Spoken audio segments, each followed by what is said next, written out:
Everyone, welcome back to Dhruv D education channel. और दोस्तों, सबसे पहले आप सभी को नव वर्ष की हार्दिक शुभकामनाएं। और नए वर्ष पर आपने जो भी रिजोल्यूशन लिए हैं, आपकी जो भी विशेज़ हैं, आई प्रे टू गॉड आपकी सारी विशेज़ पूरी हों, आप हेल्दी रहें और खुश रहें। चलिए दोस्तों, हम अपना आज नया सेशन शुरू करेंगे। सेशन तो शुरू हो गया है, सेशन की दूसरी क्लास शुरू करेंगे। फर्स्ट क्लास में हमने सबसे पहले एंशिएंट हिस्ट्री से रिलेटेड जितने भी वेद थे उनका डिस्कशन किया था। और उसमें हमने 4 वेद पढ़े थे। 4 वेद थे हमारे यजुर्वेद, वो सबसे पहले था ऋग्वेद, यजुर्वेद, सामवेद और अथर्ववेद। और ऋग्वेद जो है सबसे पहला वेद है और ये सबसे प्राचीन वेद भी है। ऋग्वेद के अंदर 10 मंडल हैं और 10 मंडल में भी 2-3 मंडल ज़्यादा इम्पोर्टेंट हैं एग्ज़ाम के पॉइंट ऑफ व्यू से, जिसमें कि तीसरा मंडल है हमारा जो गायत्री मंत्र से संबंधित है। और गायत्री मंत्र जो है वो सूर्य देवता सावित्री को समर्पित है। एक मंडल है हमारा आठवां मंडल सोम देवता को समर्पित है। नौवें मंडल में हस्तलिखित ऋचाओं का वर्णन है और इनको ही हम खिल बोलते थे। और एक पॉइंट है इसका 10वां मंडल पुरुष सूक्त से संबंधित है और पुरुष सूक्त के अंदर 4 वर्णों के बारे में बताया गया है। 4 वर्ण हमारे ब्राह्मण, क्षत्रिय, वैश्य और शूद्र हैं। फिर है यजुर्वेद जो है, इसके अंदर जितना उस टाइम पे जो मंत्र उच्चारण होते थे या उस टाइम पे जो बलि दी जाती थी, तो उनसे संबंधित जितने भी नियम थे उनका संकलन यजुर्वेद में मिलता है। और यजुर्वेद को ही गद्य और पद्य दोनों से संबंधित माना जाता है। नेक्स्ट है सामवेद को भारतीय संगीत का जनक माना जाता है। और लास्ट है हमारा अथर्ववेद, और अथर्ववेद जो है वो सबसे नया वेद है और अथर्ववेद लिखा था अथर्व ऋषि ने। ये वेद जो है ये शाप, वशीकरण और औषधि, अनुसंधान, अंधविश्वास इन सब से संबंधित है। और एक पॉइंट और कराया था मैंने, सारे वेद इन सारे जो 4 वेद हैं हमारे, इनके उपवेद कराए थे। चलिए, तो अब हम अपनी नेक्स्ट क्लास शुरू करेंगे। और आज की क्लास में हम जितने भी एंशिएंट हिस्ट्री में हमारे मतलब जितने भी प्राचीन काल में यहाँ फॉरेन ट्रैवलर्स आए थे उनसे संबंधित सारी जानकारी हम आज की क्लास में लेंगे, जो कि एग्ज़ाम के पॉइंट ऑफ व्यू से काफ़ी इम्पोर्टेंट हैं। चलिए, तो क्लास शुरू करते हैं हम अपनी। सबसे पहले हैं ह्वेनसांग। पहला ये आया था, ह्वेनसांग जो था एक बौद्ध चीनी यात्री था और ये सम्राट हर्षवर्धन के शासनकाल में भारत आया था और यह 14 वर्ष भारत में रहा। इसने लगभग संपूर्ण भारत का परिभ्रमण किया। वह कुछ वर्ष सम्राट हर्षवर्धन के दरबार में रहा। उसने अपने अनुभवों को सीयूकी नामक पुस्तक में लेखबद्ध किया था। और इसने क्या बताया था हर्ष के बारे में, मतलब हर्ष के बारे में इसने क्या कहा था, उपाधि दी थी उसको सम्राट शिलादित्य की हर्ष को। और इसने कहा था कि वो अपने राज्य का जो 3/4 आय का भाग था उसको धार्मिक कार्यों पे व्यय करता था। सती प्रथा का चलन था उस टाइम पे। दंड विधान बहुत कठोर था। लोग ईमानदार थे और मांस, प्याज और जो मदपान था, दारू वगैरह थी, उसका सेवन नहीं करते थे उस टाइम। जाति प्रथा बहुत कठोर थी और ह्वेनसांग को तीर्थयात्रियों का राजकुमार भी कहा जाता है। तो हमें कौन से पॉइंट ध्यान रखने हैं इसके अंदर। ह्वेनसांग कहाँ से आया था? चाइना से आया था, बौद्ध धर्म से संबंधित था और हर्षवर्धन के शासनकाल में आया था। इसकी फेमस बुक कौन सी है? सीयू की इसकी प्रसिद्ध फेमस बुक है। और इसने हर्ष को कौन सी उपाधि दी थी? सम्राट शिलादित्य की उपाधि दी थी इसने। और इसने हर्ष के शासनकाल के बारे में अपनी बुक में वर्णन किया है। क्या बताया था इसने उसमें? कैसा शासन था वहाँ का? वहाँ सती प्रथा का प्रचलन था उस टाइम पे, वहाँ की जो सामाजिक व्यवस्था थी, और उसमें दंड विधान भी कठोर था, लोग ईमानदार थे और जाति प्रथा भी बहुत कठोर थी उस टाइम। चलिए, नेक्स्ट है फाहियान। फाहियान भी एक चीनी बौद्ध यात्री था और ये आया था चंद्रगुप्त द्वितीय के शासनकाल में। इसका मुख्य उद्देश्य क्या था? बौद्ध ग्रंथों का अध्ययन करना और अनुशीलन करना। धार्मिक प्रवृत्ति का होने के कारण इसने भारत की धार्मिक अवस्था विशेषकर बौद्ध धर्म की स्थिति पर विशेष प्रकाश डाला है। इसके बारे में ये ध्यान रखना है, फाहियान चीनी बौद्ध यात्री था, चंद्रगुप्त द्वितीय के दरबार में आया था। ठीक है, नेक्स्ट है अल-बरूनी।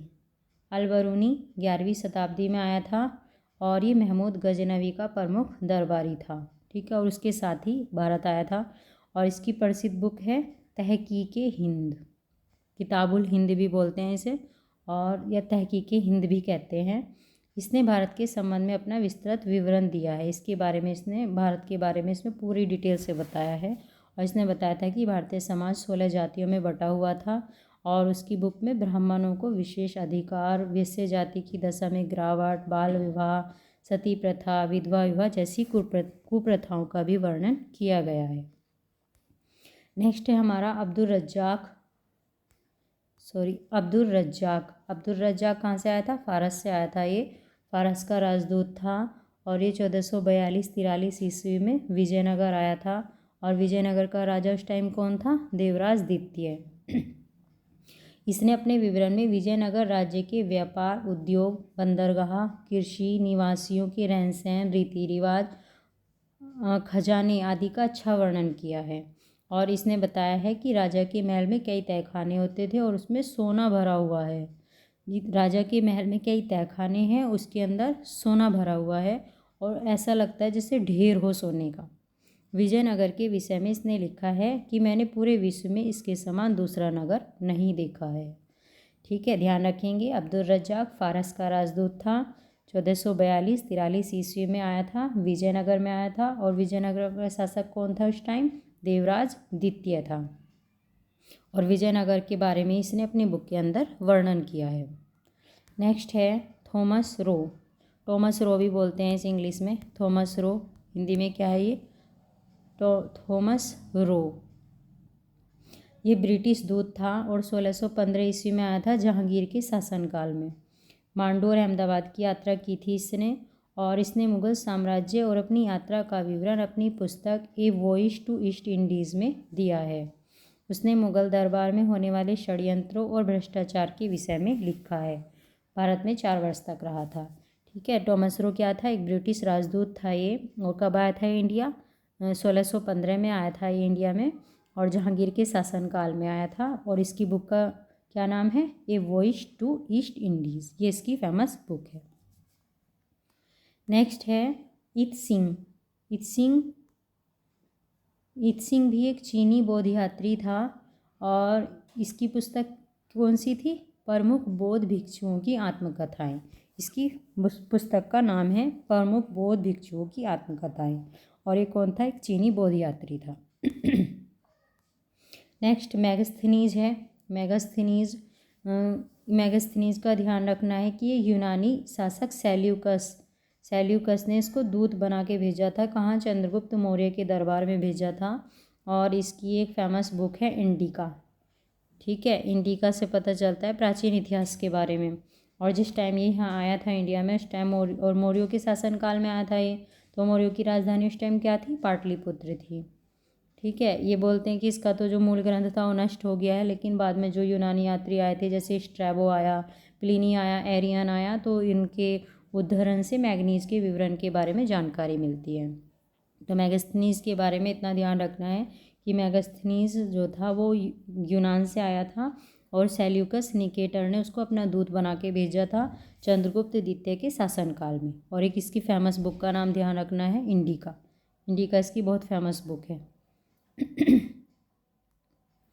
नेक्स्ट है निकोलो कोंटी विजयनगर आने वाला पहला विदेशी यात्री था और इटली का निवासी था जिसने विजयनगर साम्राज्य की यात्रा की थी और विजयनगर के राजा देवराय प्रथम के शासनकाल में आया था 1420 से 21 में और उसने अपनी यात्रा के विवरणों को लैटिन भाषा में लिखा। मूल विवरण खो चुके हैं।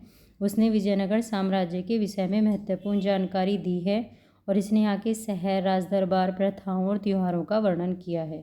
इसके बारे में ध्यान रखेंगे। विजयनगर आने वाला पहला विदेशी यात्री था और कहाँ का था ये? इटली का था। और किसके शासनकाल में आया था? विजयनगर के राजा देवराय प्रथम के शासनकाल में आया था। नेक्स्ट है बर्नियर। बर्नियर जो था भारत में कब आया था? 1658 और 1658 से 1668 के बीच ये यहाँ रहा था इंडिया के अंदर। और ये कौन था? फ्रेंच यात्री था, एक पेशे से चिकित्सक था। और किसके दरबार में आया था? औरंगजेब के शासनकाल में आया था ये। और इसने लगभग पूरे भारत की यात्रा की और इसका प्रमुख ग्रंथ है travels in the Mughal empire. और इसके अंदर इसने हिंदू मुस्लिम समाज के तौर तरीक़ों, रस्म रिवाजों और व्यापार वाणिज्य आदि का सजीव वर्णन किया है। ठीक है, ध्यान रखेंगे कि बर्नियर फ्रेंच यात्री था, औरंगजेब के शासनकाल में आया था और इसकी फेमस बुक थी travel in the Mughal empire. और इसमें इसने हिंदू मुस्लिम समाज के तौर तरीक़ों और वहाँ की उस टाइम क्या रस्म रिवाज थी, क्या व्यापार होता था, उस सब के बारे में बताया है। नेक्स्ट है बारबोसा। बारबोसा एक पुर्तगाली यात्री था, पुर्तगाल से आया था ये। और इसका पूरा नाम है डुआर्ट बारबोसा। कृष्णदेव राय के समय में आया था ये विजयनगर। विजयनगर के राजा कौन थे उस टाइम? कृष्णदेव राय थे। और ये आया था 1510 से 1516 के बीच। पुर्तगाली गवर्नर कौन था उस टाइम? अल्बुकर्क था और ये अल्बुकर्क का ट्रांसलेटर था।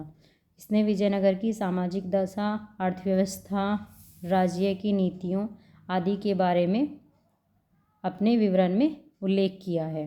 कृष्णदेव राय की प्रशंसा करते हुए उसने लिखा है कि राजा इतनी स्वतंत्रता देता है कि कोई भी व्यक्ति अपनी इच्छा से आ जा सकता है। और इसने अपना यात्रा का वृतांत the book of Duarte Barbosa, ये इसकी बुक का नाम है, इसका यात्रा वृतांत है। इसके अंदर इसने वर्णन किया है सती प्रथा का। तो बारबोसा कौन था? पुर्तगाली यात्री था, विजयनगर में कृष्णदेव राय के शासनकाल में आया था ये। और गवर्नर कौन था उस टाइम? अल्बुकर्क था। अल्बुकर्क का ये ट्रांसलेटर था। और इसकी फेमस बुक कौन सी है? The book of Duarte Barbosa. क्या बताया है बुक के अंदर? उस टाइम की सती प्रथा का वर्णन किया है। नेक्स्ट है हमारा डाइमेकस। डाइमेकस सीरिया के शासक एंटियोकस प्रथम के द्वारा बिंदुसार के दरबार में दूत बनाकर भेजा गया था। डाइमेकस को एंटियोकस प्रथम ने, ये सीरिया का राजा था उस टाइम पे, एंटियोकस प्रथम, इसने बिंदुसार के दरबार में अपना दूत बना के भेज दिया था डाइमेकस को। ठीक है, तो डाइमेकस के स्ट्रैबो के लेखों में हमें डाइमेकस के द्वारा दिए गए विवरण प्राप्त होते हैं। उसके विवरण के अनुसार बिंदुसार ने सीरियन नरेश से अंजीर, मीठी शराब और यूनानी दार्शनिक मौर्य दरबार में भेजने को कहा था। सीरियन नरेश ने मीठी शराब और अंजीर तो भेज दी थी, पर यूनानी दार्शनिक भेजने में असमर्थता व्यक्त की। इसमें बस आपको ये ध्यान रखना है कि डाइमेकस जो है वो सीरिया से आया था और एंटियोकस प्रथम ने भेजा था। किसके दरबार में आया था ये? बिंदुसार के दरबार में आया था। नेक्स्ट है विलियम हॉकिंस। विलियम हॉकिंस भी ब्रिटिश था एक, और ये इंग्लैंड के राजा जेम्स प्रथम के द्वारा भेजा गया था। कब आया था इंडिया में? 1608 में इंडिया आया था और जहांगीर के दरबार में आया था इंडिया।